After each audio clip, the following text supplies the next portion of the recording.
Gravando. Olá, primeiro ano, vamos então mais uma aula, certo? Sociologia agora. Sociologia no Brasil, tá? E no mundo contemporâneo. Esse é o nome da apostila, tá?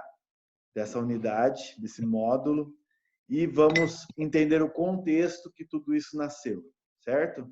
E é isso que nós vamos ver agora. Comece para mim, Fran. O desenvolvimento.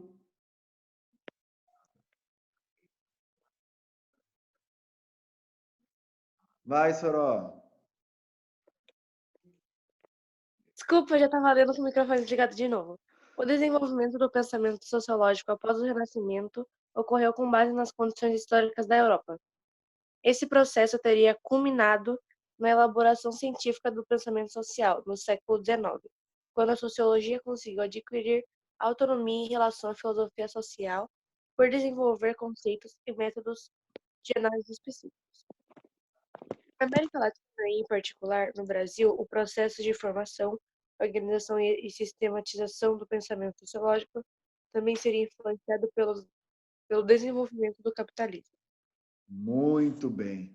Então, gente, a partir do momento que a sociologia ela consegue independência da filosofia, né, que são duas correntes de conhecimento que, junto com a história também, são bem próximas, né, que trabalham a questão histórica, trabalham a questão filosófica de pensadores, né?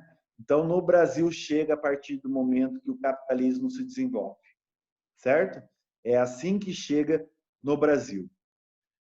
Continue, Fran. Enquanto a sociologia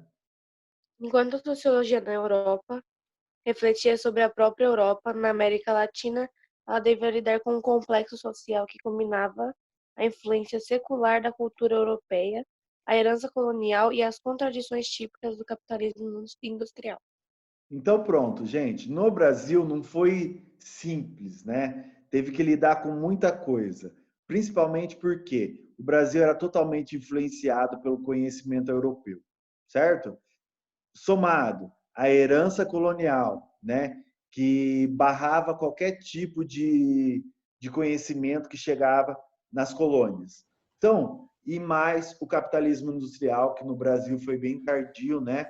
Foi só com Getúlio Vargas, a partir de 1934, que começou realmente um incentivo maior à industrialização no Brasil, certo? Então foi bem lento, foi um processo lento esse desenvolvimento da sociologia no Brasil. Continue, Fran, depois eu passo para alguém, relaxa. Tá? Além dessas questões, a sociologia latino-americana em geral e a brasileira em particular deveriam ser capazes também de afastar-se da divisão eurocentrista que dominava a sociologia. O que é eurocentrismo? E tem o foco voltado para a Europa. Isso, vamos dizer muito bem, Ataíde, que você tem que seguir os ideais, os costumes e tudo mais dos europeus. Gente, a colonização do Brasil foi isso, né? A partir do momento que eu passo para os indígenas, o que eles precisam seguir, a sua religião e tudo mais. Então, o eurocentrismo é o foco na Europa e passa para os outros países que precisa ser seguido, o conhecimento e tudo mais. Ok? Aham, De boa? sim. Certo. Posso apagar essa partinha aqui? Grifaram?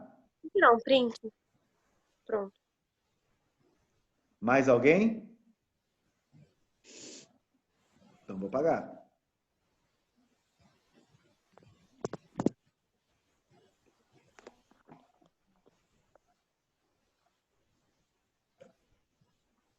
Vai, Fran. Dessa forma, questões étnicas ligadas às relações com os indígenas e à existência prolongada da escravidão, as relações internacionais e a difícil modernização das instituições políticas e econômicas eram temas que exigiam um pensamento sistemático que gerasse políticas de intervenção. O desenvolvimento das ciências humanas e sociais viria explicitar essas indagações e buscar soluções que deveriam ser próprias e específicas. Assim, Se o pensamento sociológico, por um lado, espelhava-se na Europa, por outro, deparava-se com questões muito peculiares que exigiam de intelectuais e cientistas um profundo mergulho na realidade brasileira. Muito bem. Então, o que acontece, gente? Ó, esse parágrafo é muito importante, não é à toa que eu grifei bastante coisa, né? Então, ó, o Brasil, diferente da Europa, ele tinha questões muito peculiares que era originalmente do Brasil, que é o quê? Questões étnicas, como indígenas e escravidão, certo? Então, a sociologia teria que trabalhar isso. Relações internacionais. Por quê, professor? Ué, o Brasil não foi colonizado? Então, esses países que colonizaram o Brasil tiveram muita influência, né? Não só Portugal, como Inglaterra também, nações amigas. Não sei se vocês lembram. Então, todas essas relações, a questão da modernização da política e da economia também. Por quê, professor? Porque antes era tudo dominado por um rei de outro país. Depois, com a independência, ainda continuamos no império, né? Monarquia e império, certo? Um dos poucos países, na verdade, só o México ficou um curto período de monarquia e o restante foi só o Brasil. Então, foi bem difícil a evolução em relação à economia e política no Brasil. Então, tudo isso nós temos que levar em conta para pensar uma sociologia no Brasil. Outro, para desenvolver as ciências humanas e sociais no Brasil, eles tiveram que desenvolver algo próprio, né? Por quê, professor? Porque não tem como aplicar uma visão totalmente europeia, eurocêntrica, numa realidade brasileira, com tudo isso que eu já te falei de questões peculiares, certo? Então, teriam duas vertentes, né, no pensamento sociológico no Brasil. De um lado, espelhar a Europa em questão de conhecimento, em questão de pensadores, e por outro lado, questões peculiares que são essas que a gente já falou ali em cima. Então, tem essa grande questão para os sociólogos brasileiros pensarem, né? De um lado, Europa, de outro, peculiaridades do Brasil.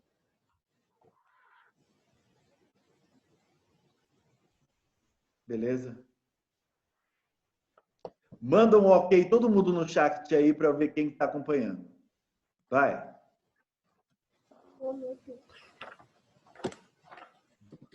Tá.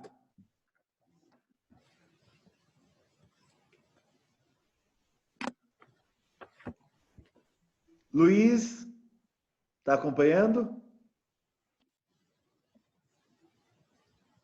Tá bom, então. Aqui vocês ficam em silêncio, eu não sei se estão pegando as ideias. Tá bom. Ah, vocês já tinham grifado? Perdão, paguei. Já tinham? Qualquer coisa eu mando no grupo da... Tá bom, então. Muito obrigado, Fran. Contexto histórico na sociedade brasileira. Vamos entender isso. Leia para mim, Emily Martins.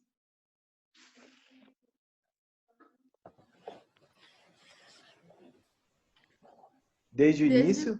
A colonização do Brasil, as ordens religiosas da Igreja Católica disseminaram sua visão de mundo.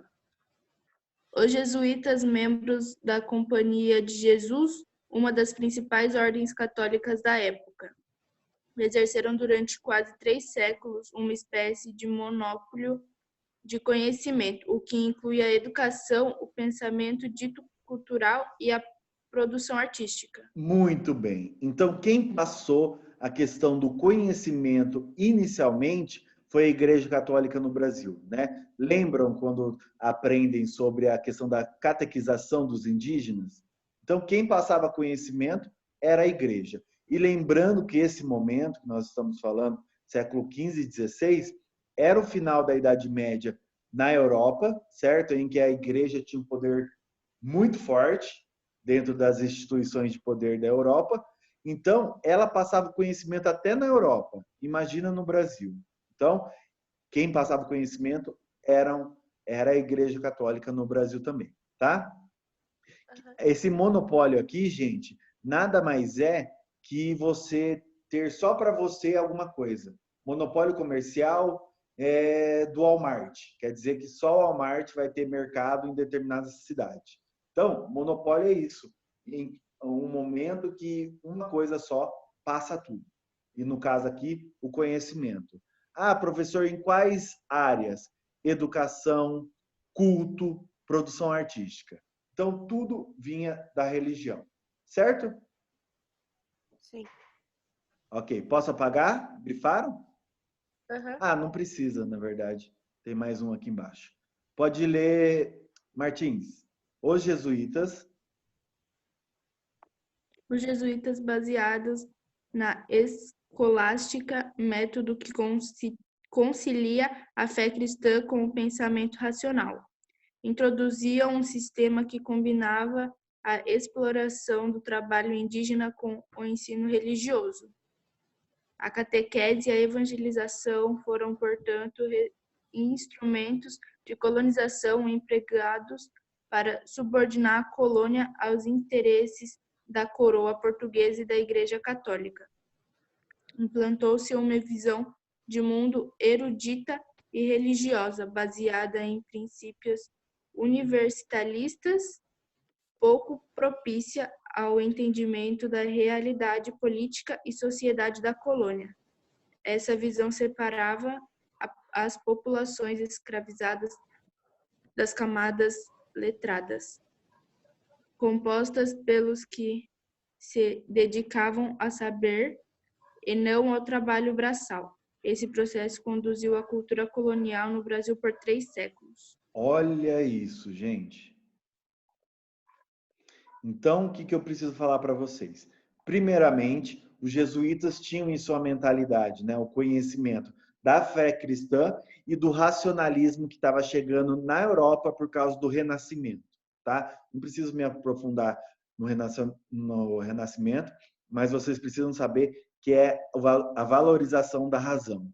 Então, eles tentaram equilibrar a fé cristã com a razão, certo?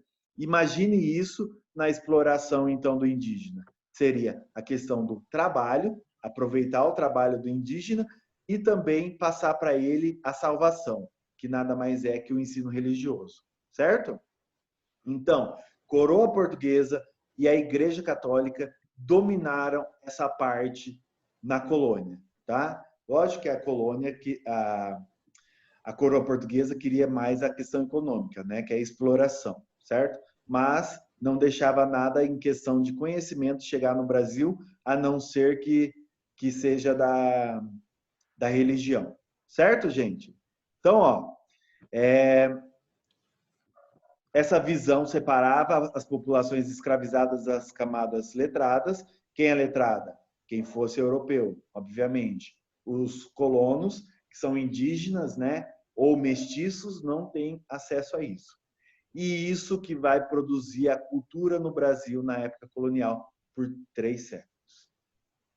O que vocês têm a dizer? Nossa história, né? Teve como desenvolver o conhecimento científico, sociológico no Brasil? Eles meio que controlavam o pensamento pessoal, né? Sim, sem dúvida.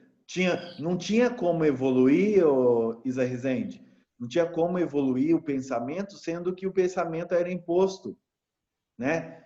A coroa portuguesa e a Igreja Católica não queriam que fosse outro conhecimento a não ser o que ela queria para a dominação.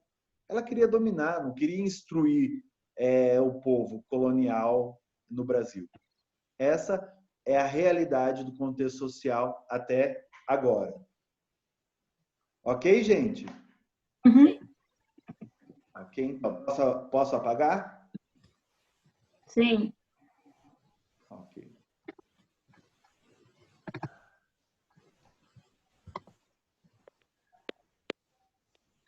Vamos lá. Visão de mundo e os estratos médios do século XVIII. Vamos lá, agora a gente está evoluindo para outro período no Brasil. Leia para mim a Taíde, por favor. A exploração mineral do século XVIII mudaria a economia e a sociedade colonial ao impulsionar a urbanização e promover o desenvolvimento comercial e a integração regional. Até então, as atividades produtivas da colônia estavam vinculadas à agricultura e à produção de açúcar. Por causa da mineração de ouro e diamantes, foi criado o cenário propício para que surgissem novas ocupações livres para os estratos médios da sociedade, comerciantes, artífices, funcionários da administração, fiscais e controladores da extração de minérios e da exportação, entre outras atividades. Então, gente, ó, começa a ser criada a partir da mineração no Brasil, né? É um período muito importante, inclusive, começa a desenvolver atividades econômicas que, com isso, gera novos tipos de classes sociais, certo? Trabalhadores livres, certo? Que daí seriam os brasileiros, entre aspas. Estamos começando a criar um sentimento de nação, tá? Lógico que há pequenos passos, mas estamos. Tanto que depois, em Minas Gerais mesmo, vai ter a Inconfidência Mineira, que através do pensamento, né, iluminista, começam a querer separar o Brasil da coroa portuguesa. Então, mineração foi fundamental para essa mudança de pensamento na colônia, certo? Uhum. Principalmente por causa dos comerciantes, funcionários da administração, controladores da mineração e tudo mais. Ok? Pode continuar, Thaís. A população da sociedade mineradora era diferente da sociedade açucareira. Pela primeira vez, os homens livres eram mais numerosos do que os escravos.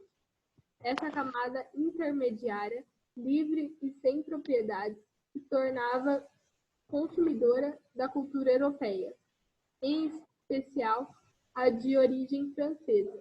Esse grupo buscava criar uma identidade nova para se diferenciar dos escravizados,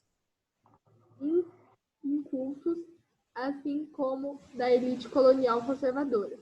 Para isso, contou com o ensino praticado pelas ordens religiosas estabelecidas em Minas Gerais, área central da mineração, bastante avançada em comparação às outras regiões do país.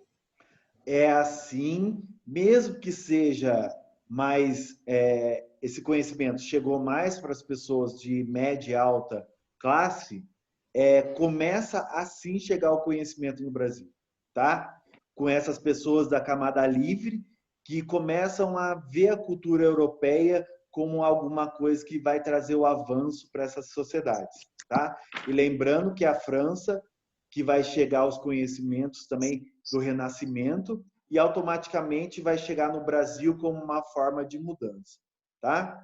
Olha lá, ó, no finalzinho aqui. Essa nova identidade, então, contou com o ensino praticado pelas ordens religiosas. Então, essas pessoas livres começaram a ter o conhecimento através do ensino religioso. Beleza? Que era o que tinha disponível no Brasil no momento.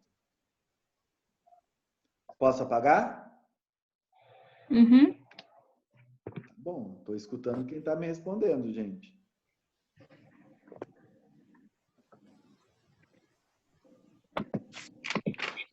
Mariana, que fica em Minas Gerais, gente. Pode continuar, Thaíde. O seminário de Mariana, em Minas Gerais, fundado em 1750, formou letrados entre funcionários civis, militares e comerciantes. Nas artes plásticas surgiram manifestações importantes com o desenvolvimento de um barroco original e, na música, compositores se destacam pela qualidade de suas obras musicais. Apenas no campo científico, a produção era mínima, com poucos religiosos dedicados à geografia e à mineralogia. Predominava o saber erudito dirigido aos estudos jurídicos. Muito bem. Então, ó, esse seminário de Mariana, obviamente religioso, formou padres, funcionários civis, militares e comerciantes. Aí A partir do século XVIII, olha a data aí, gente, 1750, começa a desenvolver o conhecimento na colônia, tá? A formar pessoas em determinados cursos, certo? Aí desenvolve o barroco. Quem já ouviu falar do barroco? Eu. Professor. Eu acho que foi em literatura, né? A gente não estudou isso ainda. Não? Certo. Mas vocês vão aprender sobre o barroco, tá? Que é uma característica de Minas Gerais, tanto que as igrejas têm essa característica, tem essas... Em Minas Gerais, eu digo nas cidades antigas. Ouro Preto, Mariana, tem igrejas ainda com estilo barroco, feito por Aleijadinho, que é um dos artistas mineiros, tá?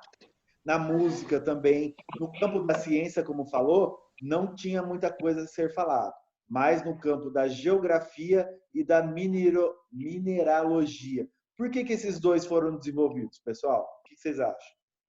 José. Geografia e mineralogia. Oi, José. Oi? A Marcela pediu pra você colocar ela de volta. Ah, sim. Acabei de receber.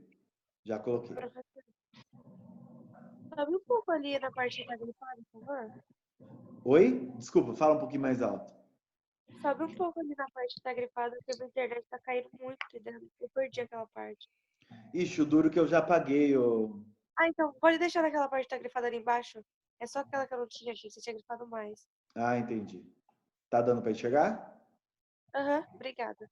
De nada. Eu fiz a pergunta para vocês, pessoal. Por que a geografia e a mineralogia foi desenvolvida no campo da ciência? Para gerar conhecimento? Mas qual que é o objetivo desse conhecimento? Para ver a função das pedras. Certas pedras servem para fazer joias, outras pedras servem para construções. Cada pedra tem sua funcionalidade. Então, aí, com o estudo delas, dá para saber. a coroa, Isa Rezende, ela não ia investir no conhecimento do Brasil se não fosse um conhecimento que trouxesse lucro para ela. Muito bem. Que é o quê? Eu vou investir na geografia e na mineração, que é o que está me dando lucro, né? Que é a mineração do ouro, do diamante, certo? Muito bem. Então, o conhecimento científico que foi investido é algum que iria trazer retorno financeiro para a coroa portuguesa. Ponto. Certo? Uhum. Pode apagar, gente? Pode. Tá bom, então. Muito bem. Isso que nós estamos vendo, gente, nada mais é que o desenvolvimento do conhecimento no Brasil, né? Que isso vai gerar também a sociologia mais para frente. Aí, gente, ó, seminário em Olinda, Pernambuco, em 1800, né? Então, quer dizer que lá também foi desenvolvido o conhecimento. Outro, lá, com ideias iluministas, ó, que influenciaram a Revolução Pernambucana. Outro, seminário, então, em Mariana. Olha que bonito, né? A arquitetura, linda demais. Quando a gente vê esses vitrais aqui, ó, com, como que é? Mosaicos, isso é totalmente Idade Média, gente. Muito bonito, ó. Que tem aqui também. Oi, Ataíde. Minha prima mora em Mariana, ela tem um monte de foto aí. Ah, é lindo. Nossa, é lindo mesmo. Eu teve várias excursões no meu período de faculdade para Mariana, porque é uma cidade histórica, né? Mas eu nunca fui, nunca consegui. Mas é lindo, quero ir sim para Mariana. E Ouro Preto, também é outra cidade antiga lá de Minas Gerais, muito importante para a história do Brasil também. Certo? Podemos passar para a próxima página? Uhum. Visão de mundo da corte e século XIX. Século XIX é o quê, gente? O século da independência do Brasil, da vinda da coroa portuguesa para o Brasil por causa de Napoleão Bonaparte, revoluções, né, que começaram a pedir a independência do Brasil, Inconfidência Mineira, Conjuração Baiana. Então, esse século foi o século de conhecimento. do Café com leite iluminismo foi nessa vir época? forte. Oi, Ataíde, pode falar. O café com leite foi nessa época também? Esse não, já é século XIX. 19 não, Sim. 20, que é o início da República. Mas o café já tinha poder antes da proclamação da República. Tá bom. Pode continuar para mim, Schiavi, por favor. O pensamento iluminista.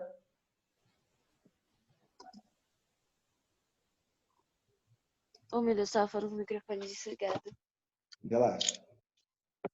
O pensamento iluminista, inspirado pela Universidade de Coimbra, foi propagado no Brasil após a transferência da corte portuguesa para a colônia em 1808. Com isso, a visão de mundo religiosa predominante na colônia foi confrontada por uma visão mais laica e racionalista. Isso resultou no esforço de Dom João... É o quê? Dom João VI. Dom João VI em modernizar o Brasil com a fundação da Imprensa Real, da Escola Real de Ciências, Artes e Ofícios, da Academia de Belas Artes e dos primeiros cursos universitários. Muito bem, Emily. O que nós temos que pensar nessa parte? Que a partir do século XIX, com a vinda da coroa portuguesa para o Brasil, eles quiseram deixar Rio de Janeiro, principalmente, pronto para recepcionar a coroa. Então, como que eu deixo pronto para recepcionar a coroa? Eu modernizo. A partir do momento que ele moderniza, ele começa a confrontar o mundo religioso, que tomava conta do conhecimento desse período, e a visão laica e racionalista, ou seja, o Estado laico é a separação da igreja e do Estado, tá bom? Então, começa a confrontar a ideia religiosa com esse novo ideal racionalista e laico, tá? E isso chega no Brasil. E com isso cria a imprensa real, ou seja, imprimir gente, imprimir jornal, imprimir livro, imprimir conhecimento. Isso é muito importante. Escola Real de Ciências, aí ó, trouxe ciências agora.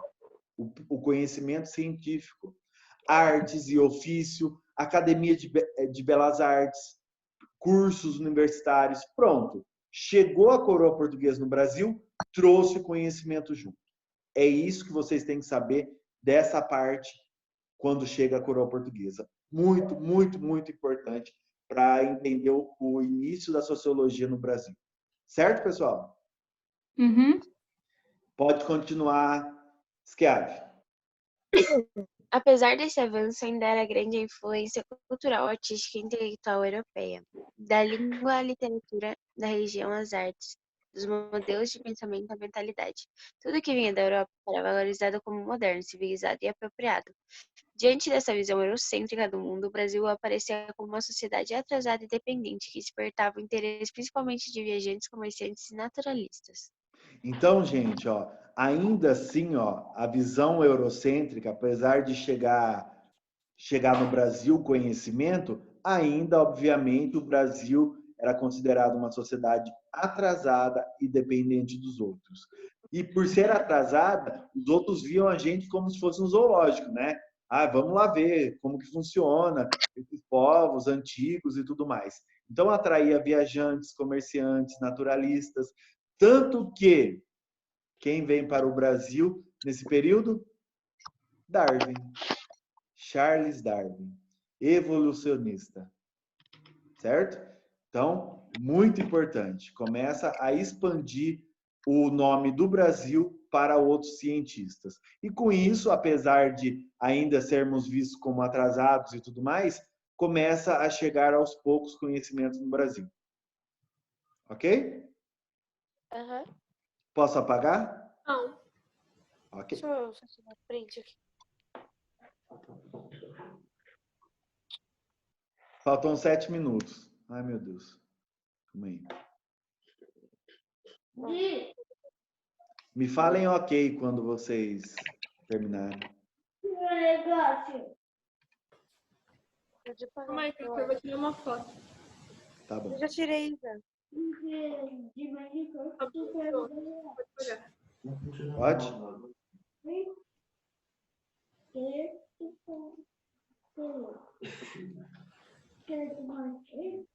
Aqui.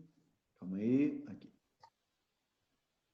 Vamos lá. Pode continuar, Esquiave, depois eu mudo para outra pessoa. Tá. Recrutavam-se nas camadas intermediárias intelectuais dispostos a servir a corte e as camadas dominantes com o objetivo de reproduzir uma ideologia elitista e depreciativa. A produção cultural havia se tornado mais constante e efetiva, mas continuava sendo ditada pelas normas europeias, que tinham por objetivo organizar um saber descritivo e funcional, além do ostentatório. O diploma tinha quase a mesma importância de um título de propriedade de terra, pois nessa sociedade a revista, com uma vasta população miscigenada, anônima e estrangeira, a distinção social era percebida não só por meio de posse de bens, como também de privilégios sociais. Estudar e instruir-se nas poucas instituições existentes era sem dúvida um privilégio que os diplomados faziam questão de exibir. Sem dúvida, muito bem essa parte, gente. Que apesar de toda a produção artística que veio com a coroa portuguesa, quem que teria acesso? Nós estamos falando de vamos dizer um país, né? Nessa época ainda estava em construção esse país, mas vamos dizer num país como o Brasil, miscigenado, certo? Que a maioria da sua população era mestiços, tá? Quem que teria acesso ainda a conhecimento? Obviamente os brancos vindo da Europa que estão no Brasil. Conseguiram pegar essa parte? Muito importante, tá? Então, ó, população miscigenada, anônima, ou seja, as pessoas não conheciam muito esses nativos e tudo mais. Estrangeiro, obviamente, que nós somos a mistura de africanos, né, que foram escravizados no Brasil, indígenas e europeus, certo? Então, ainda era um privilégio de poucos poder estudar, instruir-se, né, e conseguir um diploma. Ok, gente? Leia para mim, Isa Rezende, por favor, o distanciamento. O distanciamento da camada culta em relação à maioria da população era tão grande que mesmo quando o conhecimento levava à rebelião, como na Conjuração Mineira, 1789, e na Revolução Pernambucana, 1817, a eleita rebelde se via diante de uma constrangedora contradição. A atividade intelectual, crítica e inspiração liberal era exercida por pessoas que pertenciam ou dependiam da elite dominante. Em uma sociedade ainda colonial, a escravista. Por isso, a separação entre os rebeldes e o restante da população escravizada, expoliada, impedia que o movimento da população se transformasse em revolução.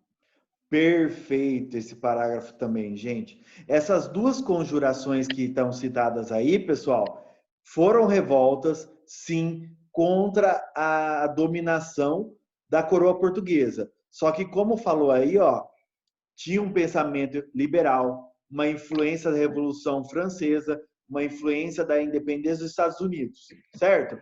Mas quem que fez essas revoltas? Gente, a elite dominante, certo? Quem que poderia ter conhecimento aos pensamentos liberais, à independência dos Estados Unidos? A elite, gente, tá? E outra coisa, a partir do momento que a população, certo? Os mais pobres começaram a participar mais, essa elite abandonou o movimento, porque ela tinha escravos, gente. Essa elite que participou desses movimentos que eu grifei para vocês, tinha escravos. Você acha que ela ia querer perder o escravo dela? Obviamente que não. Então, apesar de ter esses movimentos, o pensamento deles ainda eram bem conservadores, tá? Então, a partir do momento que a Conjuração Mineira começou a ir para muitos direitos da população mais pobre, eles abandonam. Fez sentido, gente? Uhum. Pode apagar? Ainda não, peraí, professor. Ok.